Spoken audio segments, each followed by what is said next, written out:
It's Lincoln. Just taped in, just plugged in. 1, 2, 3, 4, 5, 6, 7, 8, 9, 10. Politics has become one of our most abused and neglected professions. Yet it is this profession, it is these politicians who make the great decisions of war and peace, prosperity and recession, comma, the decision whether we look to the future or the past, period.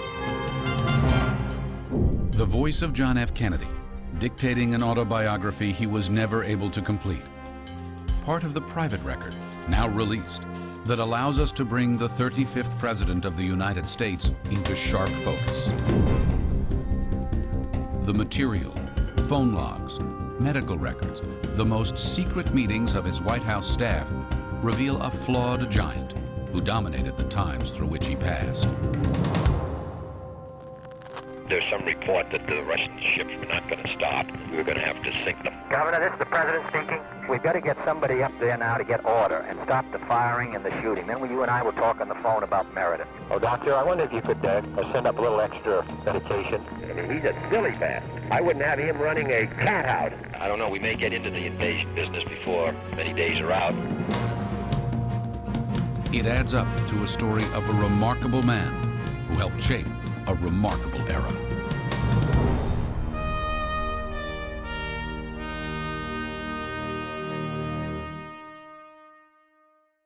Kennedy's legacy is defined in part by the manner of his passing. The sound of the muffled drum sweeps in melancholy waves over the hushed throng, a hush broken only by a stifled sob, a murmured prayer.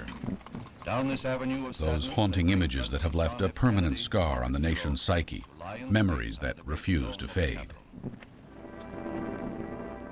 An eternal flame is lighted before the grave by Mrs. Kennedy, the first such memorial to burn in Arlington Cemetery. After the assassination, Kennedy's presidency rose to a mythical status, his actual performance in office judged in part on how he died. But the words that are etched into stone around his grave at Arlington reflect not the way his life ended, but rather an especially hazardous period in American history, days of challenge and danger.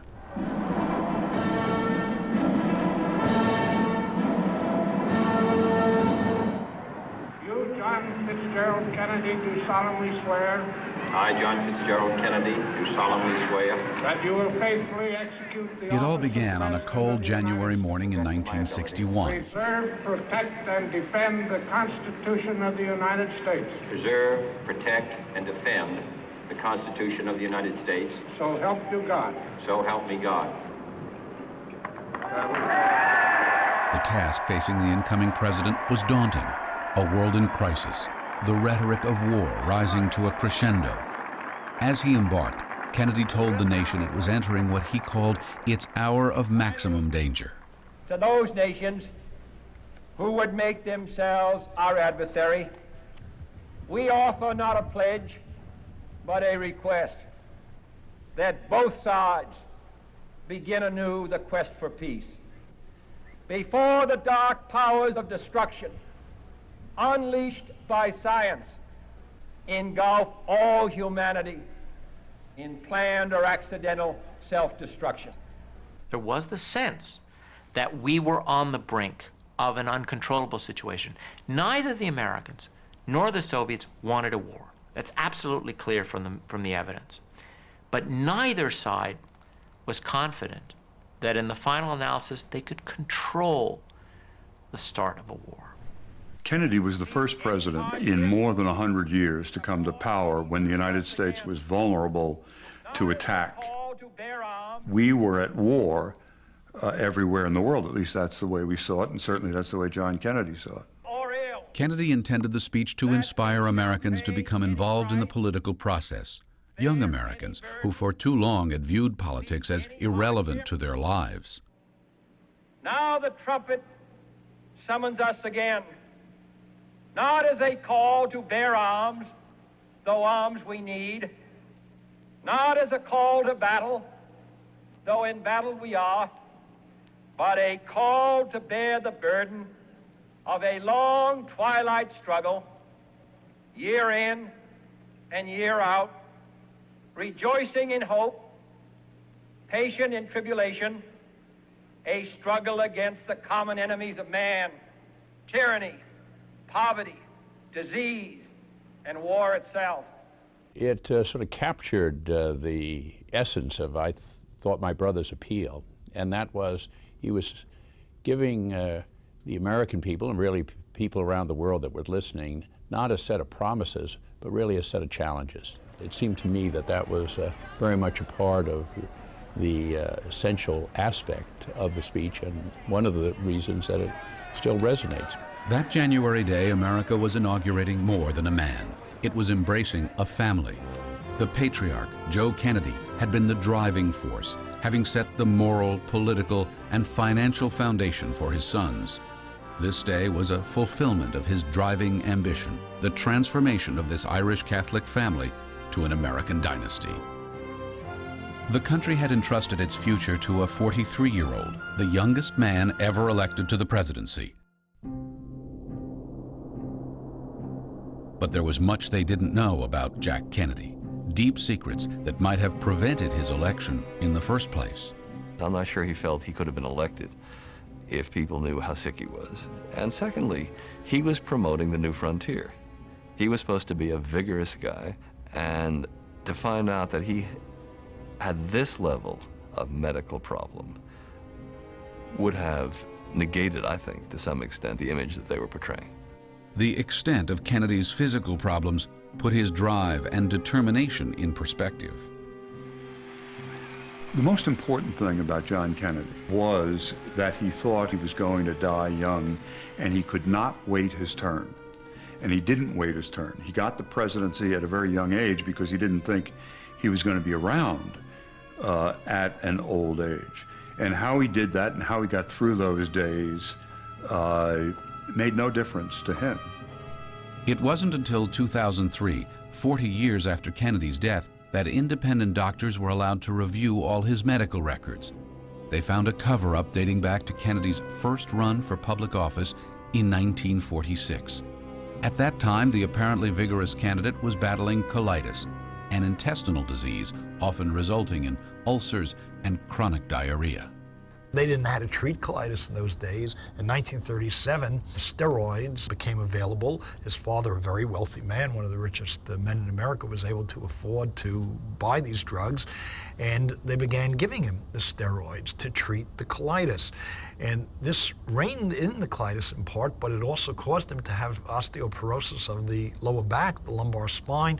It also caused the shutdown of his adrenal glands and brought on the Addison's disease. Addison's can be life-threatening. It shuts down the body's ability to produce certain hormones that control many vital organs. Kennedy's symptoms included tiring easily and increased susceptibility to infections. He also found it hard to bounce back from the numerous operations he'd had to endure. Throughout his public career, the Kennedy family downplayed his ailments. However, in 1954, cameras filmed his admission to the hospital for serious back surgery. At the time, doctors inserted a steel plate into his back, which had to be removed a year later when the site became infected. But the public wasn't told that the problems persisted and dominated his daily life. They weren't told he'd been administered last rites 3 times in the 1950s. Not told about the emergency medication packs his father sent to U.S. embassies in every foreign country his son was to visit. Senator John Kennedy of Massachusetts. He has, coming up to 56, colitis. He has prostatitis, urethritis, sinusitis, and these are the things that he is hospitalized for between 55 and 57. He can't go up a staircase directly the way someone with normal flexibility can. He can barely turn over in bed at night. He can't pull the shoe and sock on his left foot because of his back malady. The man must have had an extraordinarily high threshold to deal with pain. To survive the rigors of a presidential race, Kennedy had sought out Max Jacobson, a controversial New York doctor. He was known as Dr. Feelgood among the Hollywood stars who used him. Kennedy specifically sent for him before the first televised debate against Richard Nixon. His relaxed, confident performance was in part a result of drugs administered by Dr. Jacobson. My guess is, and Robert Kennedy certainly told me this as well, that John Kennedy was in pain every day of his life, so that he lived with that. He obviously had functioned at a very, very high level. He looked like a god. So what did it matter that his insides were eating themselves up? It only mattered, I think, internally, in the sense that it drove him to be more careless and more reckless than a man who expected to live into his 70s or 80s might be. Several times during the 1960 campaign, there had been speculation that Kennedy might have Addison's disease and that it might affect his performance in office. Every time, the family denied the ailment and insisted that he was in excellent shape. How do I view it retrospectively? As a cover-up, as something which they consistently, energetically worked to hide from the public.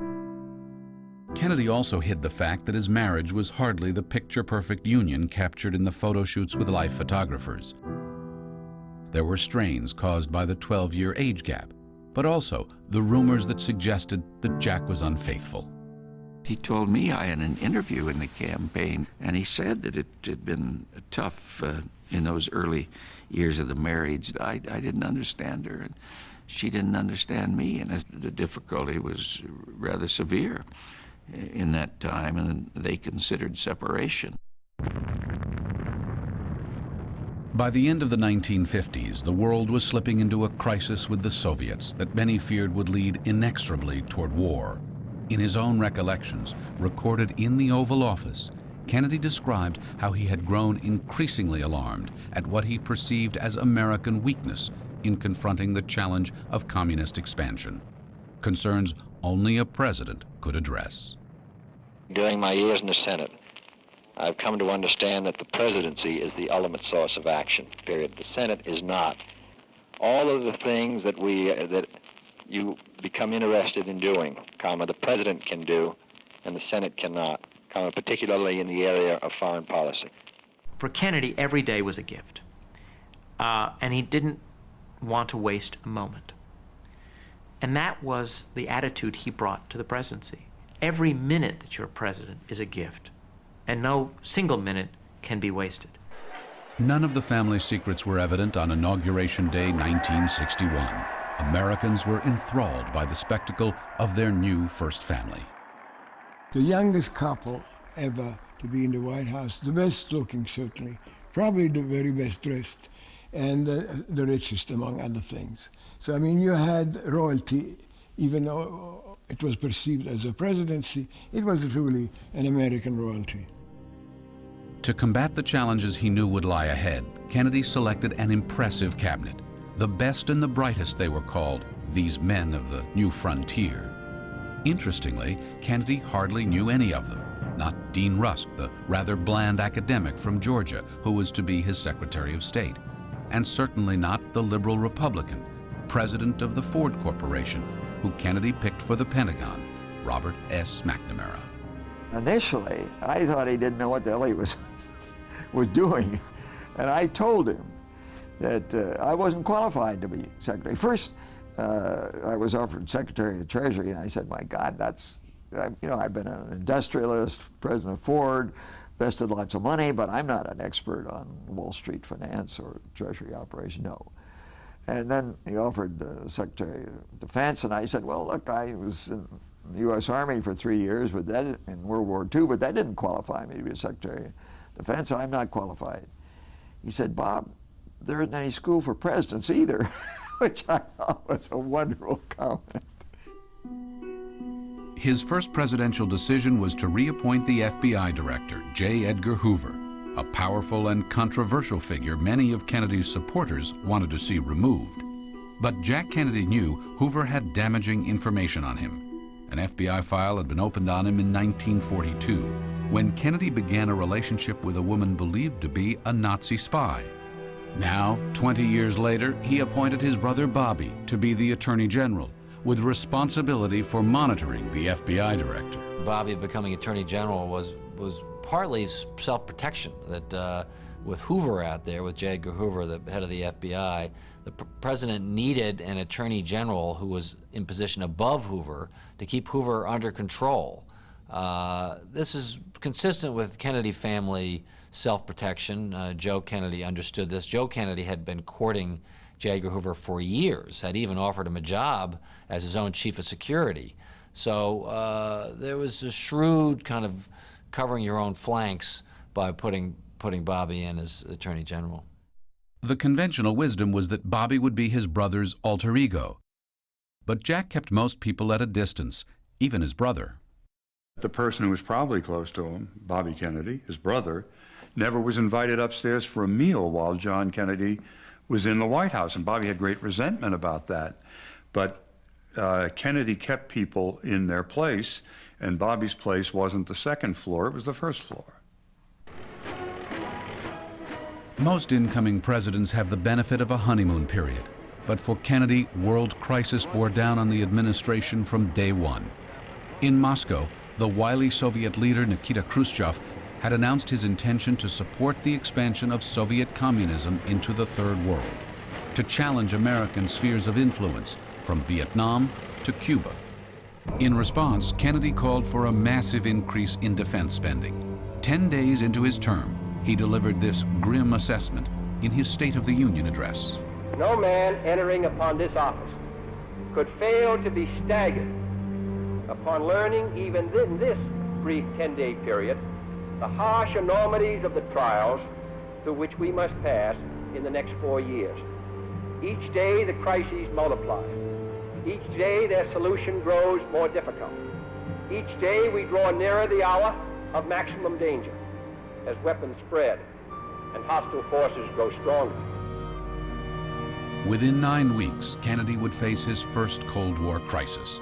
For the new administration, it would prove to be an unmitigated disaster.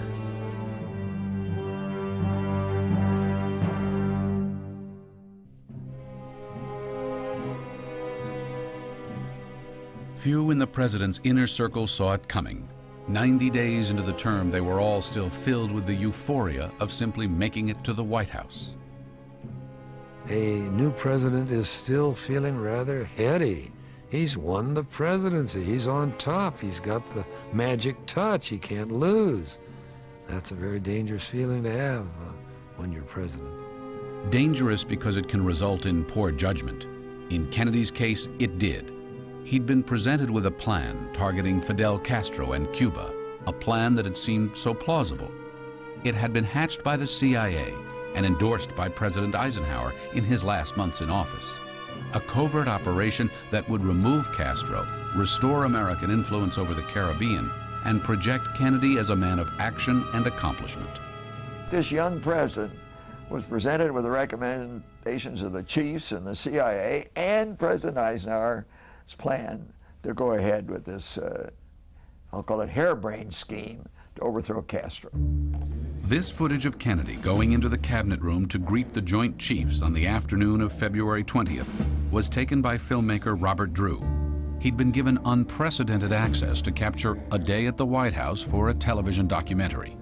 They'll have an amphibious landing on the beach, and then tomorrow they have a strike exercise, carrier strike exercise. Then they will be taken down to run to Panama. How many countries are represented? All but Cuba. Those remarks were not included in the original broadcast. What you just heard was part of a classified briefing dealing with secret military exercises being conducted in preparation for a possible invasion of Cuba. Over the next 2 months, Kennedy would listen intently as invasion advocates stressed the importance of following through with the plan Eisenhower had endorsed. Kennedy felt the generals were testing him, trying to determine whether he had the courage to be an effective commander-in-chief. I think it's terribly important to remember that he was a lieutenant in the Naval Reserves, and he was talking to admirals with so much gold on there, and generals and all of this, that he was impressed by that, and they were naturally unimpressed with him. The CIA had devised 2 separate schemes to be run simultaneously. In Central America, it was training 1,500 Cuban exiles to invade Cuba and spark an uprising. At the same time, the CIA was trying to kill Castro. Robert Mayhew, a former senior FBI agent, was recruited to coordinate the assassination. I met with Chef Edwards and Jim O'Connell, who were my contacts within the CIA. They told me that they were planning on a program to assassinate Fidel Castro, and that they knew I had a contact with the mafia. They felt that they were the logical ones to take on this kind of assignment. But did Kennedy know about the CIA plans to assassinate Castro, and that they'd recruited known mafia figures to carry out the assignment? We don't know for sure. What we do know is that Kennedy had a personal relationship with Richard Bissell. And Richard Bissell was the action officer for these Cuban operations in the beginning.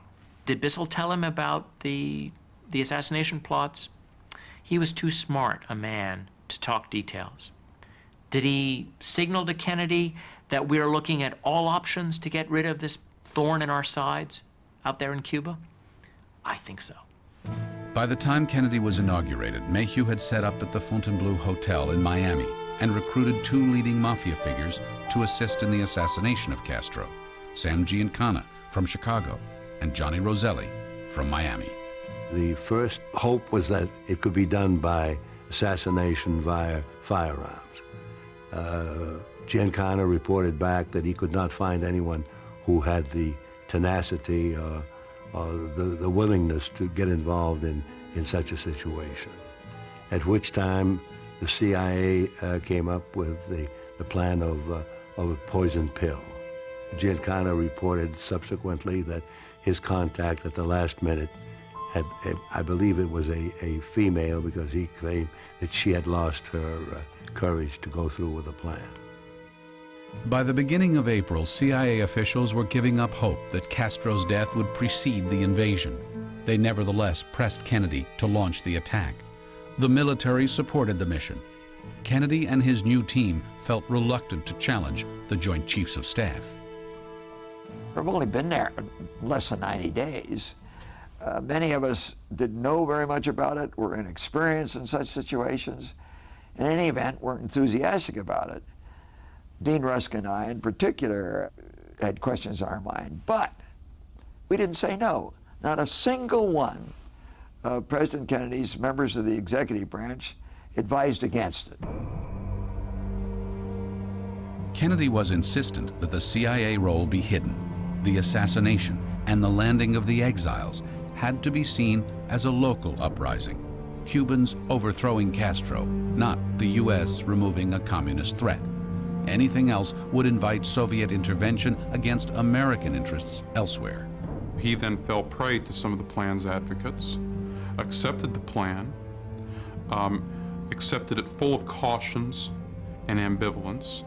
The cautions and ambivalence took a plan that was already very risky and problematical and doomed it to almost certain failure. On April 15th, 8 B-26s, flying from a CIA-controlled airstrip in Nicaragua, bombed 3 Cuban airfields. But the surprise attack was no surprise at all to Castro. The outlines of the supposedly secret plan had been known in Havana for weeks. Castro ordered air batteries to be manned around the city. He stifled opposition by throwing 20,000 people in prison. The CIA's plan was doomed before the first troops landed at the Bay of Pigs. For 2 days, the exiles were pinned down along the Bay of Pigs, battling against overwhelming odds. They had been promised American air cover, but it never arrived.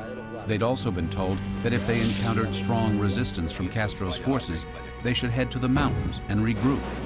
The CIA had failed to mention that the mountains were 80 miles away across a mosquito-infested swamp. The operation was later to be described by the CIA as a perfectly executed failure. Lose, we never expected to lose. We knew it was going to be hard, but knowing the power of the United States, how can you expect a country that has never been defeated, have never backed a losing cause, was going to do to us what they did. He held himself responsible for this because he knew that throughout the process, he could have said no. At no point did anybody set in motion anything that didn't have presidential authorization. His mistake was not to have had the self-confidence to have seen through the woolliness, the weakness of the plan that was presented to him. In one last pitch to get Kennedy to join the fight, Pentagon officials revealed to the president that they had sent the carrier USS Essex to the Caribbean with the capability of wiping out the Cuban Air Force. They assumed Kennedy would never accept defeat in Cuba. Throughout the night of April 18th, Kennedy met with his advisors. The decision: there would be no assistance given to the Cuban brigade. He said, I'm not going to take this nation to war with Cuba. And the brigade was lost. I think he was right. The commander of our battalion got us together and he said we had communications with brigade commander that this is over. It's been an honor for me to serve with you. You are on your own. And I saw the people saying, Chino, let's get out of here. We've been betrayed. We're going to get into the boats and get out of here. This is the biggest betrayal in the history of Cuba. Let's get out of here. More than 150 men died at the Bay of Pigs. For Jack Kennedy, this was the first time he had faced political defeat, and he didn't like it. After the Bay of Pigs, one night I was in with him, and he said, here we were, 50 of the brightest men, the best men, the most experienced men in the world, and we all sat around and we said, gosh, isn't this great? Isn't this a wonderful plan? And then he said, 5 minutes after it began to fall apart, we all looked at ourselves and said, how could we have been so stupid? Throughout the crisis, Kennedy was feeling the strain. Medical records during this period show an increased level of medication to combat anxiety and pain. On top of this, the president was devising techniques to disguise how much it was affecting him. There were episodes where, sitting at a table at meetings, he had to have aides stationed at both shoulders because he couldn't lean forward to get papers. So to make certain that it didn't look as if he couldn't lean forward, the aide would lift the paper and put it in front of him.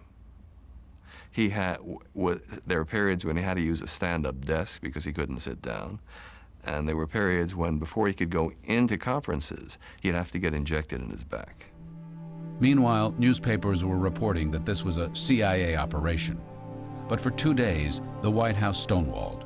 Finally, Kennedy made a public statement, accepting responsibility for the debacle. There's an old saying that victory has 100 fathers and defeat is an orphan. Further statements, detailed discussions are not to conceal responsibility, because I'm the responsible officer of the government. It was a terrible blow. My God, it was a terrible blow. But just imagine the first major thing you have to get up is to do in front of the American people is to accept blame for a disaster. After he made the speech where he accepted full responsibility, and he was walking back through the White House with my brother Bob, and my brother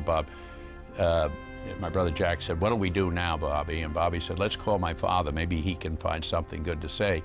And when they called him, my father said, this was one of your best speeches. Americans can understand people making mistakes, even presidents of the United States. And the fact that you've stated this and accepted responsibility, they will respond to you. 1 week after the Bay of Pigs, Kennedy's approval rating rose to 83% in a Gallup poll. Ruefully, Kennedy told Ted Sorensen, the worse I screw up, the higher go my numbers. In the aftermath of the Bay of Pigs, Kennedy felt he had been trapped by senior military officers who had treated him with thinly disguised contempt. We took a long walk on the circular drive that's behind the White House, during which time he blamed himself, cursed himself for relying on experts. He said, I got where I am by not relying on experts. Why did I do it this time? He just cursed himself out, that the experts had misled him, and he wanted some generalists to sit in from that on. He wanted Robert Kennedy, his brother, and me, probably the two men in government who knew him best, who knew his mind, who knew and shared his goals, his objectives, and wanted to protect his interests. Robert Kennedy in particular would become the principal protector of his brother's interests, political and personal. They were absolutely in tune. The two of them. I mean, you didn't often hear completed sentences. You knew by a nod and a wink and a smile or a frown or a comment exactly what the other one was thinking between them. And there was a complete trust.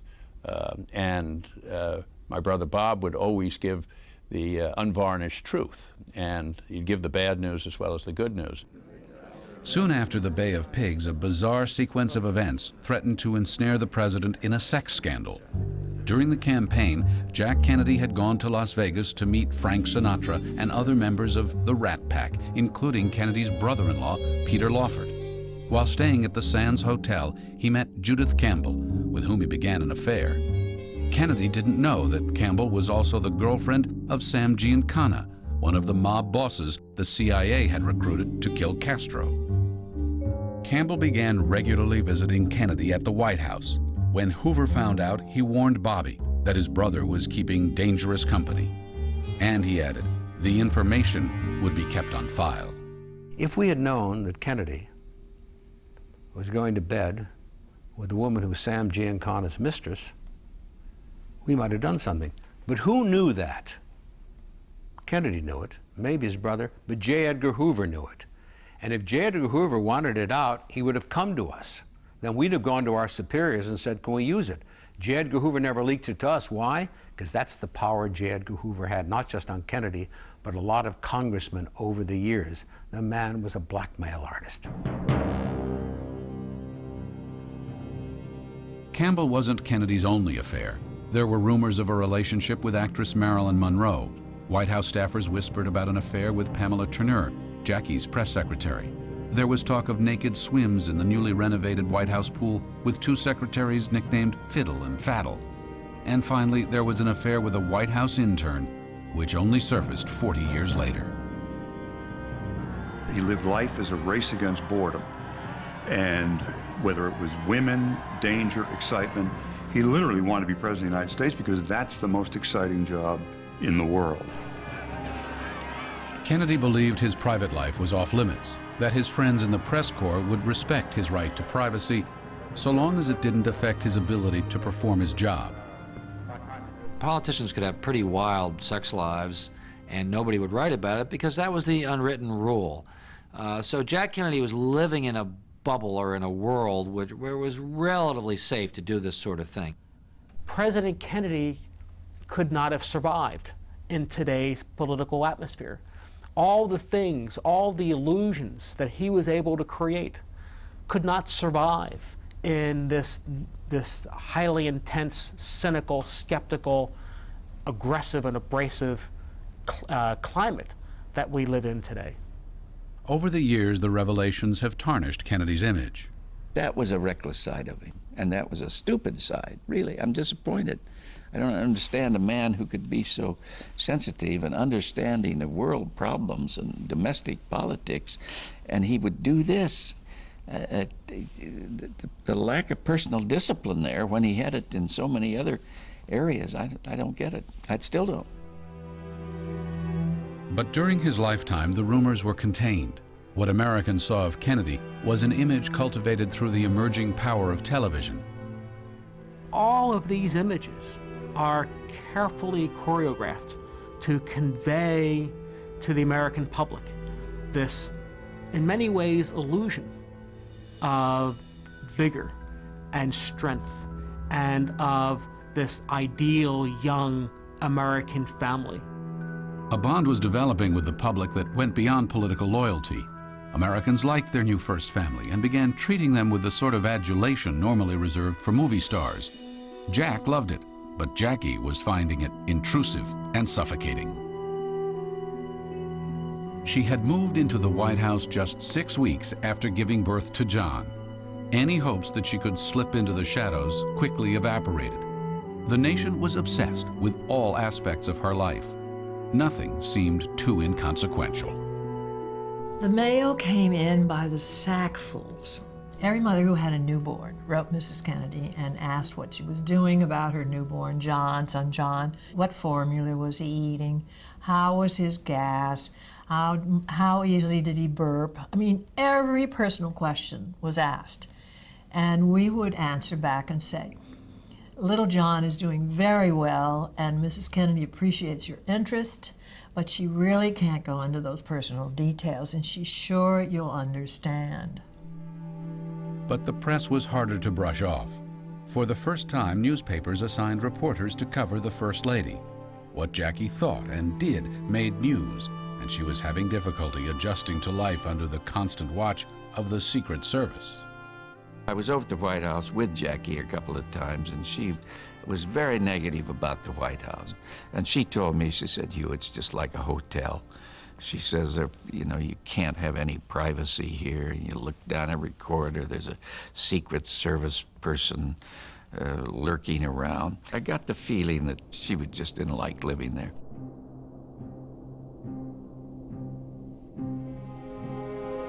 But it was more serious than simple dislike. 3 months after John's birth, Jackie was showing symptoms of depression.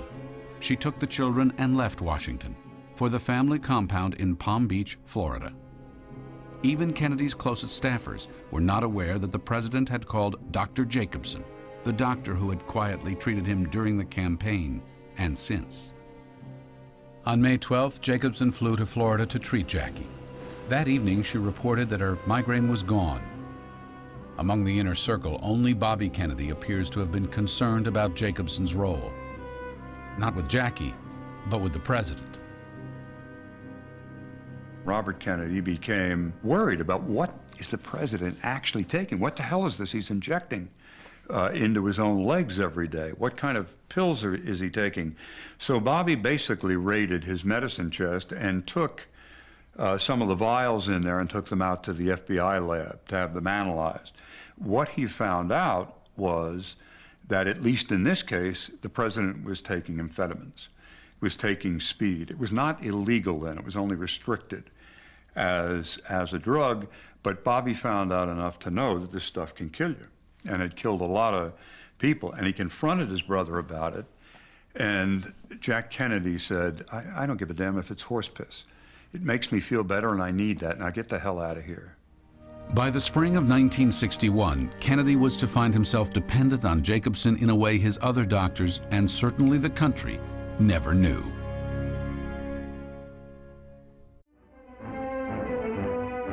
On the afternoon of May 16th, Kennedy arrived in Canada. For the new president, this was more than a ceremonial visit.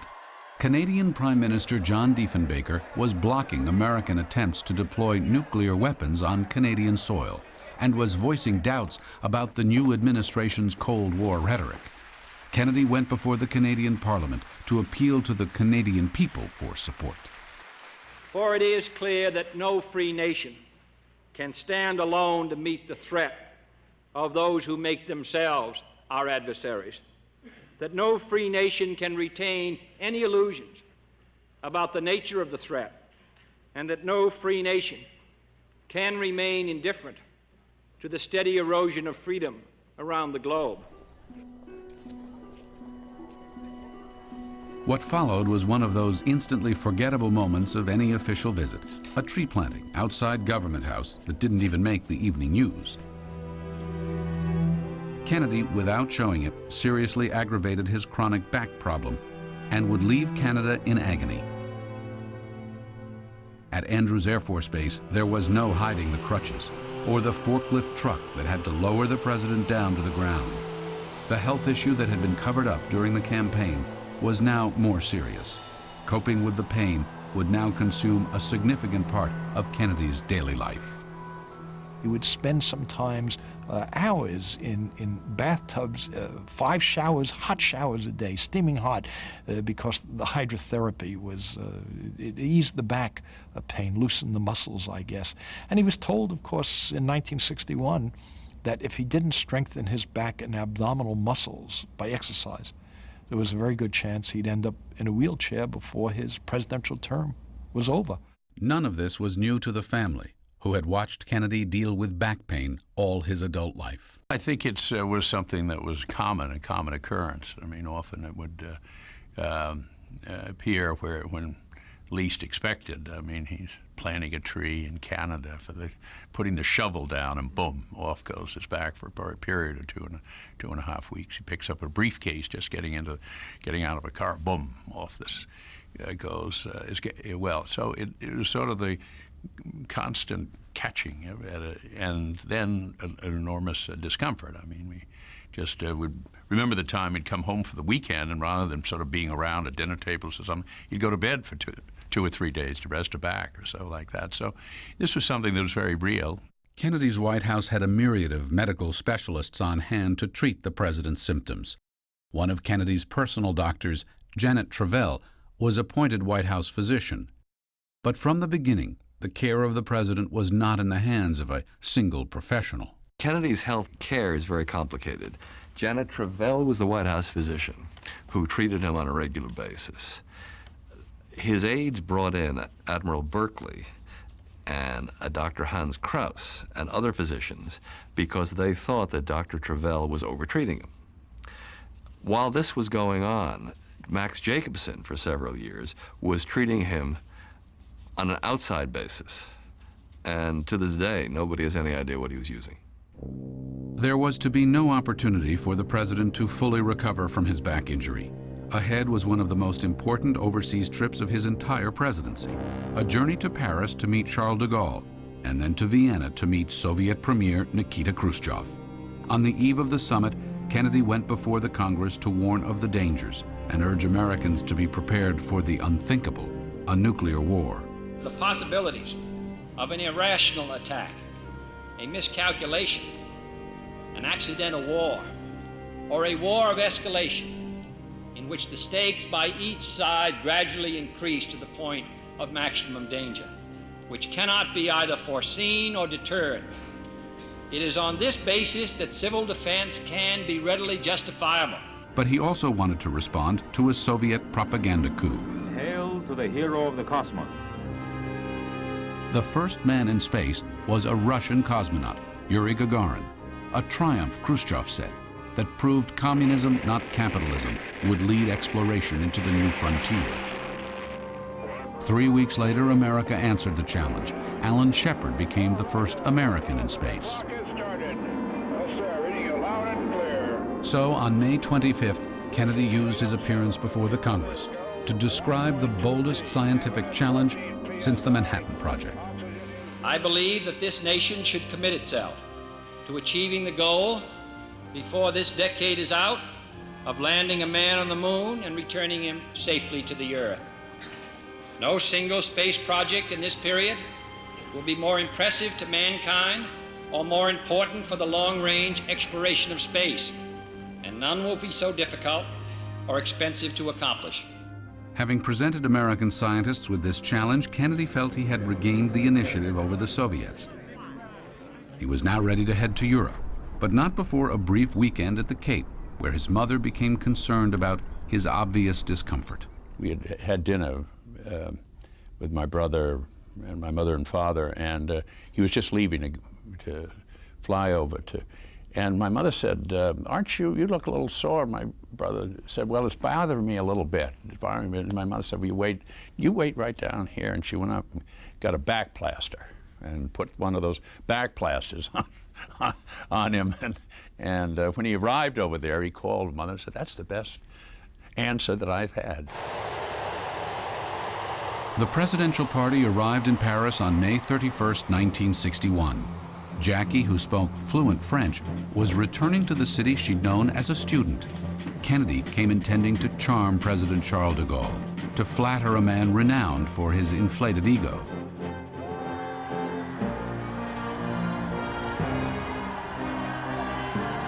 It was a triumphant welcome. Crowds lined the entire 10-mile ride from the airport into the center of Paris, where the motorcade was met by plumed cavalry of La Garde Républicaine. Something changed. And she said, you know, this can be pretty good. this business of being First Lady, you know, if it's used right. And I think she may have signed on in Paris. I do not think it altogether inappropriate to introduce myself to this audience. I am the man who accompanied Jacqueline Kennedy to Paris, and I've enjoyed it. Kennedy was there to reassure de Gaulle that America's security treaties meant something. The French had long feared that America would not defend Western Europe from a Soviet attack. De Gaulle said, "You will not save us. If the Soviets, if their empire marches towards Western Europe, you're not going to use nuclear weapons." And Kennedy had to say, I think once or twice, "Yes, we will. Yes, we will." For a man who sought the presidency to contain the threat of nuclear war, it was ironic that he would find himself in Paris, assuring de Gaulle that he was willing to commit a first strike. The French warned Kennedy that they'd been dealing with Khrushchev for 6 years, and the young American president should give no hint of weakness, especially on the status of Berlin. They said, look, Vienna is going to be a psychological testing ground. Khrushchev is coming there to see how resolved you are. Don't give an inch, don't vacillate, don't show weakness, don't talk about any interim agreements on Berlin, do not budge. The city, divided between East and West at the end of World War II, stood 90 miles inside communist East Germany. Hundreds of thousands had been flooding across Berlin's open borders, escaping communism and threatening the survival of the East German regime. Kennedy assured the French president he was ready for his encounter with Nikita Khrushchev, the surly Soviet premier. He wasn't.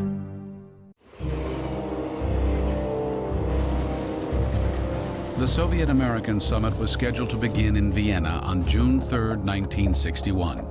Khrushchev and his entourage came by train, traveling west from Moscow through the countries of the Warsaw Pact. He appeared congenial, relaxed, and confident. Here you have Khrushchev, a man of peasant background, who's been working in the upper leadership of the Soviet Union for a quarter century. Deeply involved in the Stalin regime and in Stalin's crimes, a person who has personally ordered and witnessed many, many executions. But behind the smiles and disarming manner, Khrushchev was worried. He knew he had to extract some kind of concession from Kennedy on Berlin, or risk the collapse of the East German communist government. Both Kennedy and Khrushchev felt that their part of Berlin and their part of Germany were the #1 dominoes to protect, because if they lost them, they'd lose many others. They both felt that this conflict, this world conflict that dominated the Cold War between democracy and communism, had to be won first of all in Berlin. Kennedy received a hero's welcome on his way to the American embassy in the heart of Vienna. Once inside, he was met by Dr. Max Jacobson, who was ready with his mix, including amphetamines, to help the president's back pain. Kennedy would receive the medication before each of the 4 sessions planned for the next 2 days. Neither Jacobson nor his medications were being monitored by White House physicians. They flew him on a separate plane. He was not part of the contingent on Air Force One. He was brought in, so to speak, by stealth. This was hidden from the other physicians. Khrushchev's Vienna reception was reserved, reflecting curiosity rather than enthusiasm. The American appeared to have the upper hand. The first meeting was held at the American Embassy on the afternoon of June 3rd. The youthful Kennedy towered over the squat 67-year-old Khrushchev. Viktor Sukhrudev, Khrushchev's translator, is now the only surviving summit participant. Neither Khrushchev nor Kennedy had any papers on that coffee table. Nothing. No talking points. Nothing at all. That was the kind of meeting that Vienna was. Without a structure, the first session meandered until Kennedy made his first mistake. He attempted to debate the merits of the 2 political systems. It opened the door to a monologue from the Soviet leader. That was Khrushchev's hobby horse. He jumped on it and began a long discourse on the advantages of socialism and eventually communism, on the inevitability of communism overcoming capitalism. It was just the inexorable path of history. That was Khrushchev all over. And of course, that topic got them absolutely nowhere. That Khrushchev would behave in that kind of crude manner, I think Kennedy would have found shocking. It would have shaken him, and it would have impressed on him the gravity, a sense of the grave danger we were in. So I'm dealing with this guy who is clearly a very strange character indeed, who I plainly will not be able to relate to easily. And I'm dealing with him now on issues that involve the possibility of thermonuclear war. The first day ended with some agreement over guaranteeing the neutrality of Laos, but the most difficult issue, the status of Berlin, had not been mentioned.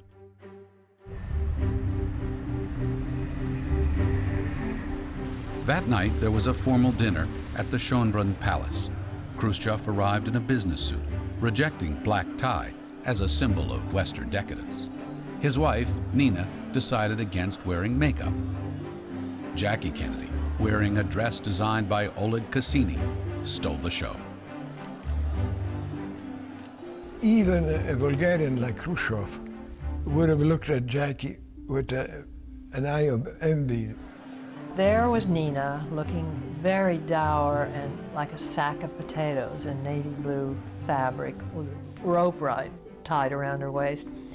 She was very embarrassed to be there, you could tell. She felt very ill at ease. And there was Jackie shimmering like a white fairy goddess. Khrushchev kept looking at her, constantly looking at her. The next day's meeting was held at the Soviet embassy. Just as Kennedy feared, Khrushchev insisted that he had the right to support wars of liberation in the Third World, especially in Vietnam. Again, the session rambled on for hours until Khrushchev finally came to the point on Berlin. Within 6 months, he intended to sign what he called a peace treaty with the East Germans that would end Allied rights to occupy West Berlin. Kennedy realized this could mean war. Kennedy certainly signaled to Khrushchev that what he cared about adamantly was West Berlin, and he really laid it down in their summit meeting in Vienna. He drew a line in the sand. Kennedy warned Khrushchev that the Soviet position threatened world peace, but the Soviet leader seemed unmoved. He reached that point with Khrushchev where he said, look, if there is a nuclear exchange, 70 million people will be killed in the first 10 minutes. We just can't let that happen. He said, we have got to work this out. And he said, Khrushchev didn't bat an eye. He didn't blink. There wasn't a flicker of any emotion. It was just as if, so what? And then that's when Kennedy ended it and say, well, and if that's the case, it's going to be a long, cold winter. Khrushchev looked confident for the cameras. Kennedy looked grim. Returning inside the Soviet embassy, Khrushchev delivered his assessment to his staff. Khrushchev said, I recall this very well to this day, he said, my God, I pity the American people if they have that kind of president as their head of state. I think that he hadn't realized that he was going to run into that stony a wall. And he was started to wonder whether you could do business with that man of any kind. And I think that scared him. It should have. It did. The last session had been tortuously long for Kennedy. Normally, he didn't sit still for more than a few minutes, but had been pinned down by Khrushchev for 5 hours, long after Dr. Jacobson's injections had worn off. Kennedy came in and he had a hat with him, which was rare for him. He slumped down on a couch and put the hat down over his eyes, and Reston said, "Had to go." And Kennedy said, "Worst thing in my life." He walked all over me. When we flew back from London after Vienna, I was on the pool on Air Force One. And about halfway, he summoned me to come up to him. And Kennedy is stripped down to his shorts. And the Navy corpsmen are there, putting hot packs on his back. He looked terrible. He was gray with fatigue. I mean, it was the first time in my reporting where I'd seen a president who looked like sometimes I felt, who was so human in flesh, in pure flesh and blood, who looked totally fatigued and really fragile. On the evening of June 6th, he reported to the American people from the Oval Office. I went to Vienna to meet the leader of the Soviet Union, Mr. Khrushchev. For 2 days, we met in sober, intensive conversation. And I believe it is my obligation to the people, to the Congress, and to our allies to report on those conversations candidly and publicly. Mr. Khrushchev and I had a very full and frank exchange of views on the major issues that now divide our two countries. I will tell you now that it was a very sober 2 days. There was no discourtesy, no loss of tempers, no threats or ultimatums by either side. No advantage or concession was either gained or given. No major decision was either planned or taken. No spectacular progress was either achieved or pretended. We have wholly different views of right and wrong, of what is an internal affair and what is aggression. And above all, we have wholly different concepts of where the world is and where it is going. Rarely did he allow his pain to interfere with his performance as president. But journalists remarked that the president seemed tired. Pierre Salinger, the White House press secretary, explained Kennedy's lethargy as jet lag. In reality, Kennedy had arrived back at the White House hardly able to stand. I do know that when he came back from Vienna, he was in bed in the White House almost continuously for 2 weeks, recovering. And the message was put out that he was analyzing the meeting. But he came back exhausted. Even the president's staff was kept in the dark. But a few friends were invited to visit. Ben Bradley found the White House Theater had been adapted to deal with the president's personal crisis. I remember going to the movies with him one night downstairs in the theater of the White House, and he was on a bed. Just couldn't, you know, not even with his feet propped up or anything like that. He was in bed. It was at this time that Kennedy ordered his secretary, Evelyn Lincoln, to secure all the medical records and release nothing. It's not difficult to see why. He was on, for most of that period, Lomotil, Metamucil, and Paregoric for his stomach. He was on Transitine, which is an antispasmodic. He was on phenobarbital, which is a muscle relaxant. He was on lidocaine or procaine injections in his back. He was on oral corticosteroids, injected corticosteroids, testosterone to build his muscles up, and Tuinal for sleep. He was also on salt tablets. And he was being, particularly in the first 6 to 9 months, he was being injected on a weekly, sometimes daily basis, 5 to 6 places in his back, just so he could go on. Only 6 months into his term and confronting his own frailties, Kennedy had a bigger worry. He told friends he feared a nuclear war might be inevitable. He was convinced Khrushchev would make a move on Berlin and that he would have to respond. One night after Vienna summit, I was in there and it was kind of late and it was a moody night, I must say. And he said, I think there'll probably be a nuclear exchange between the Soviet Union and the United States, probably sooner rather than later. And he said, if I know anything about history, he said, it tells me that these weapons are invented and then they build up stockpiles and then somebody uses them. And he said, I think it's probably going to happen with us. And this was just the beginning of John Kennedy's problems. Kennedy's concerns would have increased if he'd known the confidence the Soviet leadership had felt in light of the Vienna summit. Moscow was convinced the American president would buckle under pressure. From Vietnam to Cuba to Berlin, they intended to seize the initiative. Foreign Minister Gromyko told a meeting of the Central Committee of the Communist Party that the tide of history was running in Moscow's favor. That phrase that Gromyko uttered during that meeting was, in short, let me say that in Vienna, there was a meeting between a giant and a pygmy.